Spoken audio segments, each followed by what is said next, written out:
Sa isang maliit na bayan, may isang paaralang naging tahanan ng pangarap. Isang lugar kung saan ang bawat lapis ay sandata at ang bawat papel ay pag-asa dito. Hindi hadlang ang kahirapan para mangarap. Dito, nabubuo ang kinabukasan ng mga batang puno ng determinasyon.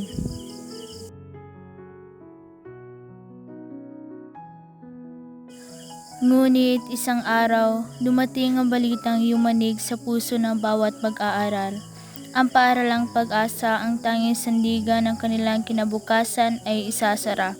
Kasabay ng anonsyong iyon, tila naglaho rin ang mga pangarap ng marami. Pinapahalala namin ang pagsasara ng paaralang pag-asa dahil sa kakulangan ng pondo. Dahil sa anonsyong iyon, napuno ng lungkot ang mukha ng mga estudyante.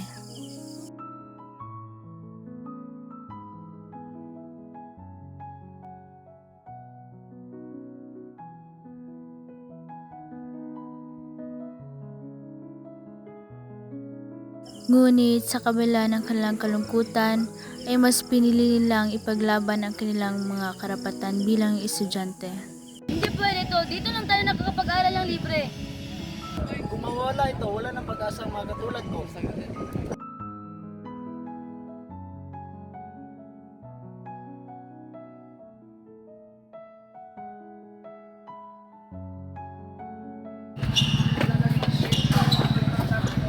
Iniisipin ngayon ang posibleng pagsasara ng paaralang pag-asa sa grupo ng kabataan o hustisya. Iniisipin ngayon ang posibleng pagsasara ng paaralang pag-asa Viral na tayo. sa kabataan o hustisya. Hindi ito tungkol sa faith. Ito ay para ipaalam sa lahat kung gaano kahalaga ang edukasyon.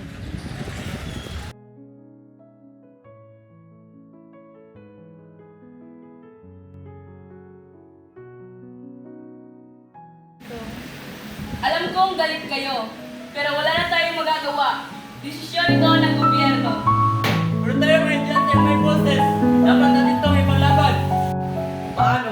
Wala dang pera mo, walang influensya. Ang tunay na lakas ay nasa pagkakaisa. Gamitin natin ang social media para magkaisa ang komunidad. At dahil doon, ang mga estudyante ay gumawa ng mga hakbang upang madepensahan nila ang pagsara ng kanilang paaralan. Si Joe ay pumunta sa squatter area upang hingin ang suporta ng mga tao sa kanilang gagawin.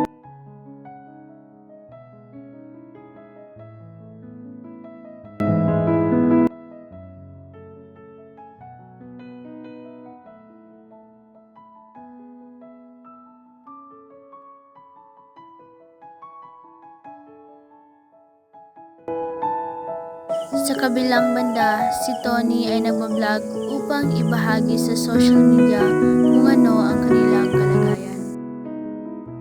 Si Kiko naman ay pumunta sa palengke upang manghingi ng donasyon para sa kanilang gagawin.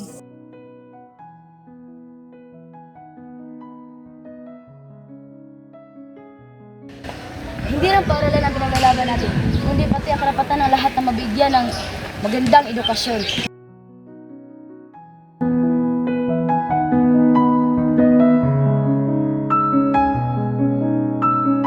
Dahil sa anunsyong iyon, ay nagtipon-tipon ang mga konsihal at nakakataas sa paaralan upang pag-usapan ang problema.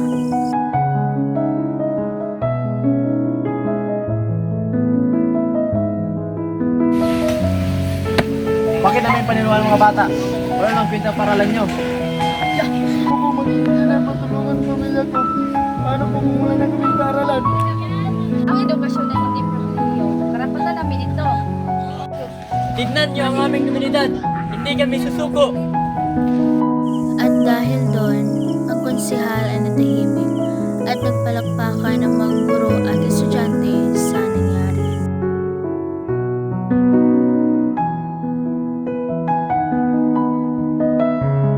Natuto kayo lumaban ng marangal. Ito ang tunay na edukasyon. Ang pag-asa ay nasa ating mga kamay, kaya tuloy ang laban.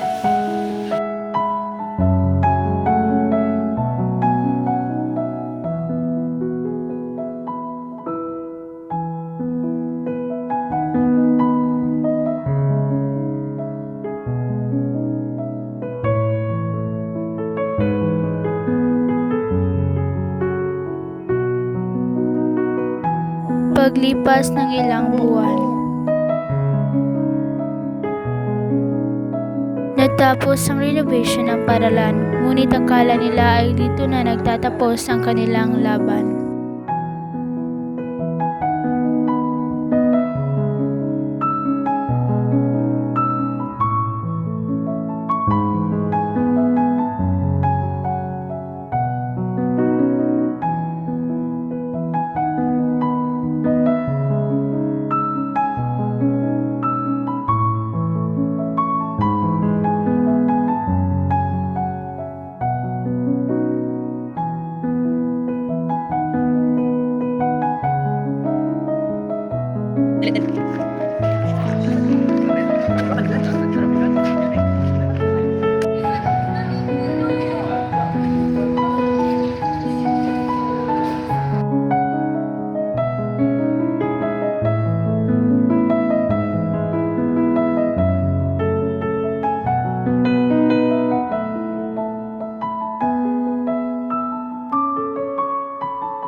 May bagong memo mula sa DepEd.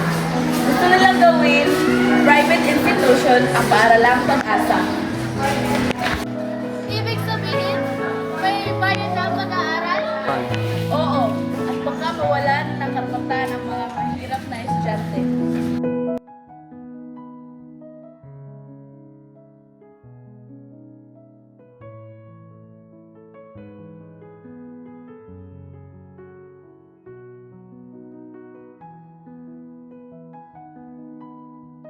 Gagawa ulit tayo ng kampanya, pero mas malaki na ito. Wala pa galing ako ang pagbalik ng Gamitin natin ang social media, pero kailangan natin sabihan ng kilos na kasama. Tapos ang laban. Dati, laban para sa paaralan. Ngayon, laban para sa karapatan.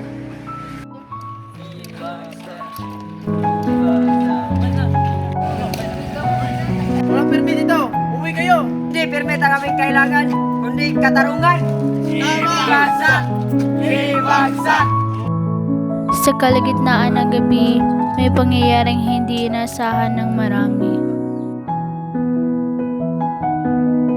Bakit nila ito ginagawa? Parang ayaw nilang marinig boses natin. Mas lalakas ang boses natin sa pagtatangkang patahimikin tayo.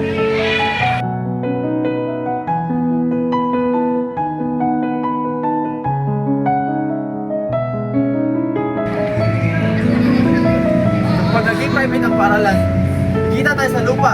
Yan ang plano. Hindi ko kaya itong itago. May korupsyon sa proyekto sa konsyal. Hindi ito para sa edukasyon, para sa... Lakas loob na nilanta ng sekretary ni Consel Santos ang kanyang narinig dahil hindi na niya ito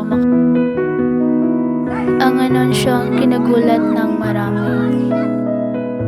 Lumabas na ang katotohanan tungkol sa paaralang Pag-asa. Isang katotohanan na matagal lang tinatago ng sa Pag-asa.